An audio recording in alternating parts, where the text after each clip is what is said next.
सशक्तिकरण के लिए, मजबूत भारत के लिए, आत्मनिर्भर भारत के लिए, समृद्ध भारत के लिए नाल्गो वन्नलो दाटाली बीजेपी की वोटू वैयाली। साथियों, तेलंगाना की ये धरती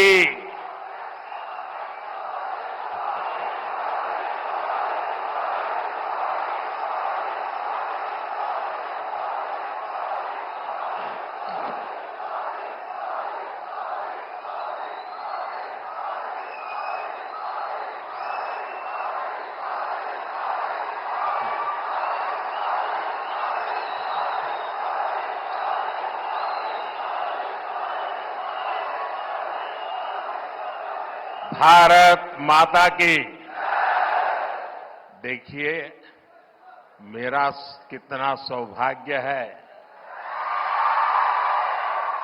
मेरे सामने शक्ति स्वरूपा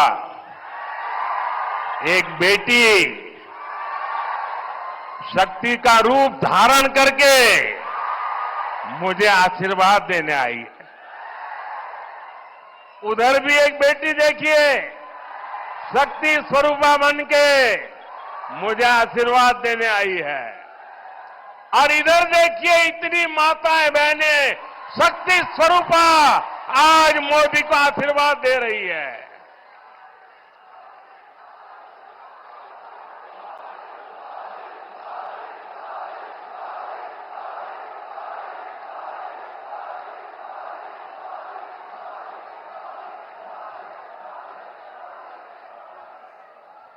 अभी कल मुंबई में इंडी एलायंस की रैली थी और चुनाव घोषित होने के बाद इंडी एलायंस की ये पहली और उनके लिए सबसे महत्वपूर्ण रैली थी। उस रैली में उन्होंने अपना घोषणा पत्र जाहिर किया और उनके पहले घोषणा पत्र का ऐलान क्या है?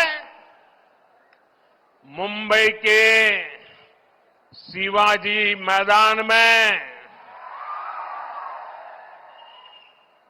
जो छत्रपति शिवाजी महाराज कहते थे, जब एक औरत को उठा करके लाए तो उन्होंने कहा, काश अगर तुम मेरी मां होती तो मैं भी तेरे जैसा सुंदर होता।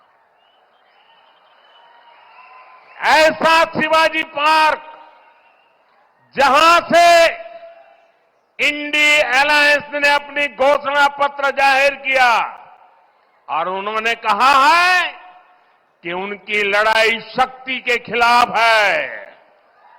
मेरे लिए हर मां शक्ति का रूप है,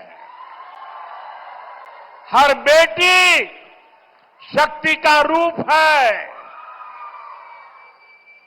और मेरी इन माताओं बहनों की तरफ से, माताओं बहनों, आपको मैं शक्ति के रूप में पूजा करता हूं। मैं भारत मां का पुजारी हूं। मैं आप शक्ति स्वरूपा सब माता बहन बेटियों का भी पुजारी हूं। और जिन्होंने कल शिवाजी पार्क में इंडी एलायंस ने अपना घोषणा पत्र शक्ति को खत्म करने के लिए किया है, मैं इस चुनौती को स्वीकार करता हूं और मैं इन शक्ति स्वरूपा माताओं बहनों की रक्षा के लिए जान की बाजी लगा दूंगा, जीवन खपा दूंगा।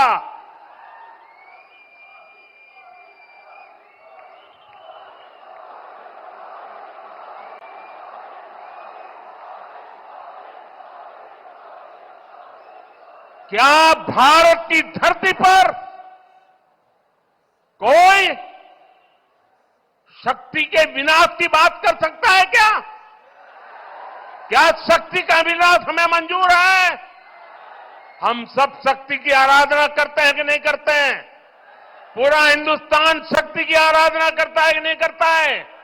अरे हमने तो चंद्रयान की सफलता को भी किसको समर्पित किया?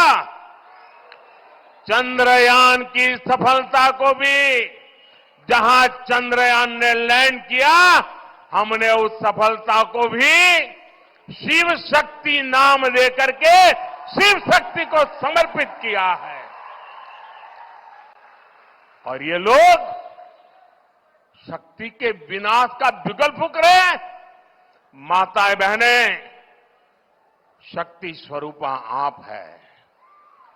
क्या ऐसे लोगों को शक्ति का विनाश करने के मौका देंगे क्या? मौका देंगे क्या? शक्ति का विनाश करने वालों का विनाश होना चाहिए कि नहीं होना चाहिए? शक्ति स्वरूपा माताओं की रक्षा होनी चाहिए कि नहीं होनी चाहिए? शक्ति के संस्कार की रक्षा होनी चाहिए कि नहीं होनी चाहिए? और इसलिए भाइयों बहनों, इंडिया अलायंस ने कल अपनी घोषणा जाहिर कर दी है। घोषणा पत्र उनका जाहिर हो गया है। और इसलिए लड़ाई एक तरफ शक्ति के विनाश के लोग करने वाले लोग हैं, दूसरी तरफ शक्ति की पूजा करने वाले लोग हैं। मुकाबला 4 जून को हो जाएगा। कौन शक्ति का विनाश कर सकता है और कौन शक्ति के आशीर्वाद प्राप्त कर सकता है, इसका मुकाबला 4 जून को हो जाएगा।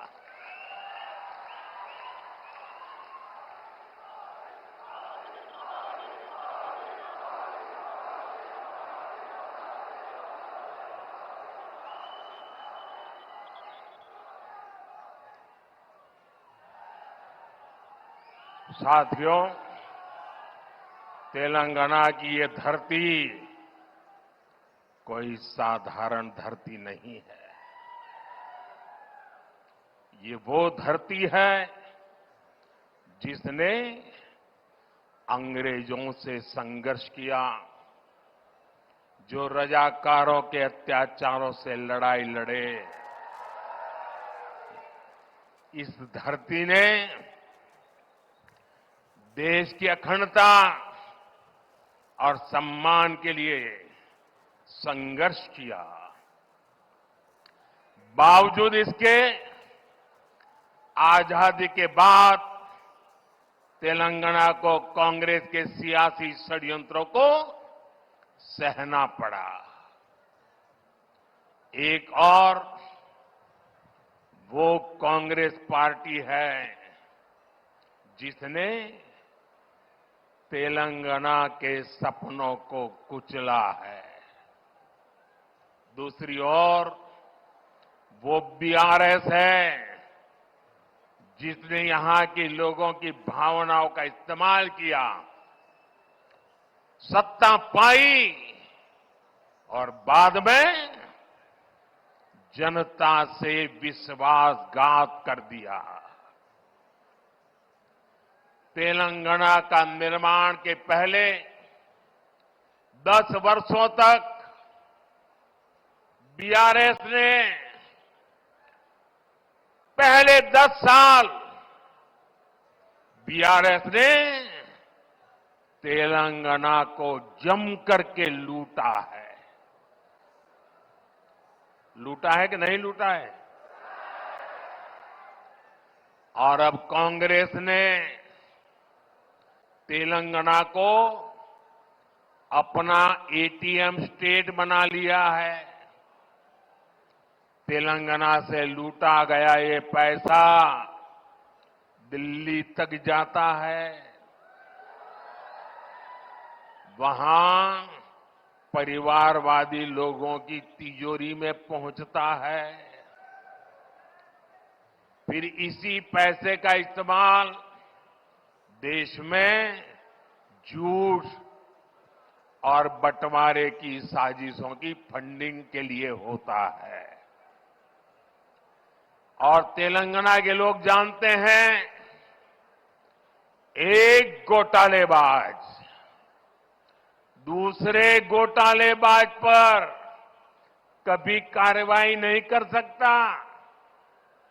इसलिए जो कांग्रेस पार्टी चुनाव के समय बीआरएस पर घोटालों का आरोप लगाती थी, आज वही कांग्रेस बीआरएस की फाइलों पर हाथ धरकर बैठ गई है। साथियों, बीआरएस और कांग्रेस की मिलीभगत कितनी जबरदस्त है, ये भी आज तेलंगाना के लोग देख रहे हैं।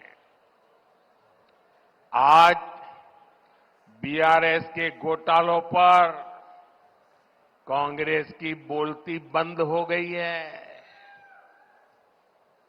कालेश्वरम स्कैम के अरबों रुपए कहां चले गए, कांग्रेस में कोई इसका जवाब नहीं मांग रहा है। और कांग्रेस जो सैकड़ों वादे करके सरकार में आई थी, वो क्यों पूरे नहीं हो रहे हैं? बीआरएस में कोई ये सवाल नहीं पूछता। दोनों एक दूसरे को बचा रहे हैं, दोनों एक दूसरे की जम करके मदद कर रहे हैं और सब कुछ पर्दे के पीछे कर रहे हैं। और जब दोनों पार्टियों के स्कैम की जांच होती है, तो दोनों मिलकर के क्या करते हैं? एक ही काम, मोदी को गाली, मोदी को गाली, मोदी को गाली, यही करते हैं ना। दिन रात मोदी मोदी सिवाय कुछ करते हैं क्या ये लोग? इनके मुंह से कभी भारत मां की जय सुना क्या? मोदी को 100 बार बोलते हैं, मां भारत को एक बार भी याद नहीं करते। लेकिन तेलंगाना के मेरे साथियों, बीआरएस और कांग्रेस वो एक दूसरे के लिए चाहे कितनी भी कवर फायर कर लें, इनकी एक एक लूट का हिसाब होता रहेगा। मोदी तेलंगाना के लोगों को गारंटी देता है कि तेलंगाना को लूटने वालों को छोड़ेगा नहीं। ये मोदी की गारंटी है। इदी मोदी गारंटी। साथियों, परिवारवादी पार्टियां, परिवारवाद में डूबे लोग केवल देश को लूटने के लिए राजनीति में आए हैं। ये लोग कभी देश का, किसी राज्य का भला नहीं कर सकते। आप परिवारवादियों का पूरा इतिहास उठाकर देख लीजिए।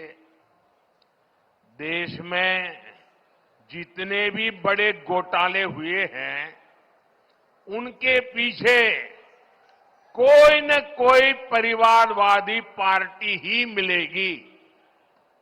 आप जरा सोचना, ये मीडिया के मित्रों को भी मैं होमवर्क देके जाता हूं कि आप सोचिए,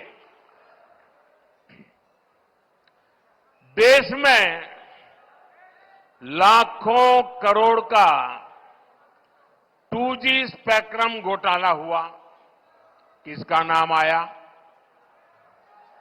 दिल्ली दरबार का संरक्षण और डीएमके परिवार की करतूत। देश में नेशनल हेराल्ड घोटाला हुआ, किसका नाम आया? कांग्रेस का सबसे बड़ा परिवार जो कांग्रेस पार्टी को चलाता है, उनका नाम आया। देश में बोफोर्स कैंप भी हुआ था, किसका नाम आया था? इसी परिवार का। बिहार में इतना बड़ा चारा घोटाला हुआ, कौन अपराधी साबित हुआ? बिहार में नौकरी के बदले जमीन घोटाला हुआ, किसका नाम आया? आरजेडी चलाने वाले उसी परिवार के लोगों का। इसी परिवारवादी भ्रष्टाचार का शिकार हमारा तेलंगाना भी हुआ है। परिवारवादी बीआरएस ने प्रदेश में कालेश्वरम घोटाला किया है।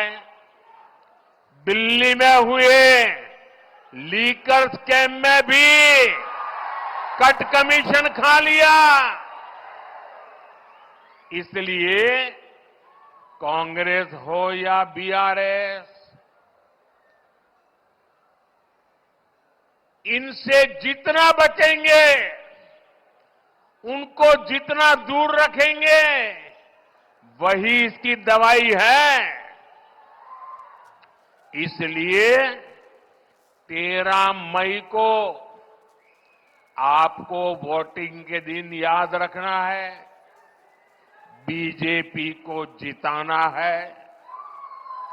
बीजेपी को बीजेपी को बीजेपी को बीजेपी को आप तेलंगाना में बीजेपी को जितनी ज्यादा सीटें देंगे, उतनी ही मेरी ऊर्जा बढ़ेगी। और ये जो शक्ति स्वरूपा का विनाश करने के लिए निकले हैं ना, उनकी रक्षा करने के लिए मुझे ताकत चाहिए। अब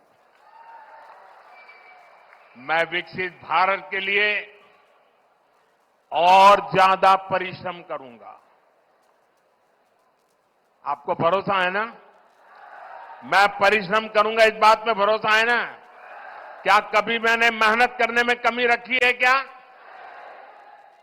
खुद को खपाऊंगा और कुर्सी की परवाह किए बिना आपकी भलाई के लिए जो जरूरी है वो निर्णय करूंगा। साथियों, हमारा विजन है विकसित तेलंगाना से विकसित भारत का निर्माण। बीते 10 वर्षों की एक बड़ी उपलब्धि है कि हमने 25 करोड़ देशवासियों को गरीबी से बाहर निकाला है। हमने इसके लिए योजनाएं बनाई, हमने ईमानदारी से हर योजना का लाभ लोगों तक पहुंचाया। हमने देश भर में गरीब परिवारों को 4 करोड़ से ज्यादा पीएम आवास बनाकर दिए।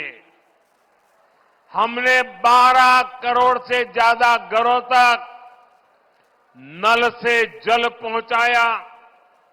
हमने देश के 50 करोड़ लोगों को बैंकिंग व्यवस्था से जोड़ा। आज 50 करोड़ से ज्यादा गरीबों को आयुष्मान कार्ड से मुफ्त इलाज सुनिश्चित हुआ।